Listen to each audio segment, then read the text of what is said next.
بسم الله الحمد لله والصلاة والسلام على رسول الله. لو يسألك سائل ماذا تعرف عن الأنبياء والرسل عليهم الصلاة والسلام؟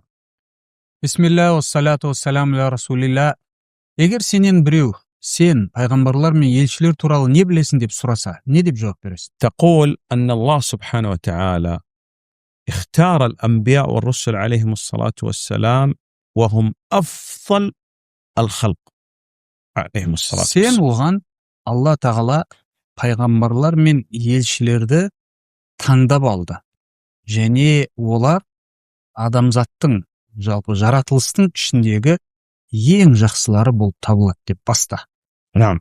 ولهذا لا يمكن أن نتكلم في الأنبياء والرسل عليهم الصلاة والسلام بأدنى كلمة.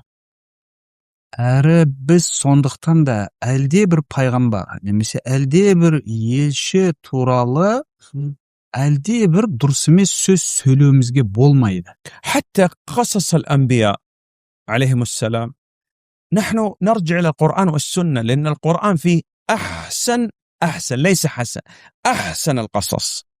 Сондықтан да біз пайғамбарлар туралы айтатын болсақ, ең алдымен Құранға қайтамыз. Өйткені Құран кәрімде пайғамбарлар туралы тек жақсы емес, ең жақсы хикаялар келтірілген Аллах тағала тарапынан. وأصدق القصص لا كذب. Әрі Құран кәрімде келтірілген хикаяларда ешбір өтірігі жоқ, және олар ең шыншыл сөз болып табылады. وأنفع القصص يعني النافع من القصص في القرآن.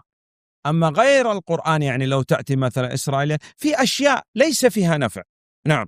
Әрі Алла тағала Құранда пайғамбарлар туралы келтірілген хикаяларда, қиссаларда ең жақсы пайда бар, және олар ең пайдалы болып табылады. Ал енді Исраилияттарға, яғни Исраил қауымынан жеткен, немесе басқа біреулерден жеткен қиссаларға келетін болсақ, олардың ішінде пайдасы жоқ нәрселер де болады, және көп болады. أول الأنبياء عليهم السلام آدم عليه الصلاة والسلام. Пайғамбарлардың ең алғашысы ол Адам алейхиссалам. أول الرسل نوح عليه الصلاة والسلام. Елшілердің ең алғашқысы ол Нух алейхиссалам болып табылады.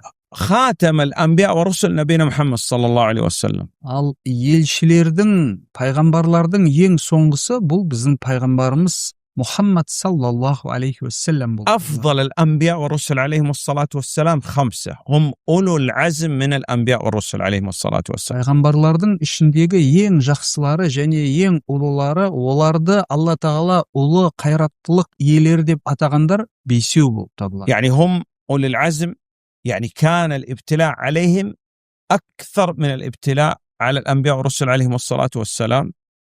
Әрі не үшін олар ұлы қайраттылық иелері деп аталған? Өйткені олардың бастарына түскен сынақ басқа пайғамбарларға түскен сынақтардың барлығынан ұлы болып табылады. وكان لديهم اعتقاد وعمل أعلى من بقية الأنبياء والرسل عليهم الصلاة. Сол сияқты олардың наным сенімдері де және амалдары да басқа пайғамбарларға қарағанда ұлы болып табылады. نبينا محمد صلى الله عليه وسلم. Пайғамбарымыз Мұхаммад саллаллаху алейхи вассалам. إبراهيم عليه الصلاة والسلام. Ибрахим алейхиссалату вассалам. موسى عليه الصلاة والسلام. Муса алейхиссалату نوح вассалам. عليه الصلاة والسلام. Нух алейхиссалату вассалам. عيسى عليه الصلاة والسلام. Иса алейхиссалату вассалам. Аллах олардың барлығына игілігімен сәлем берсін.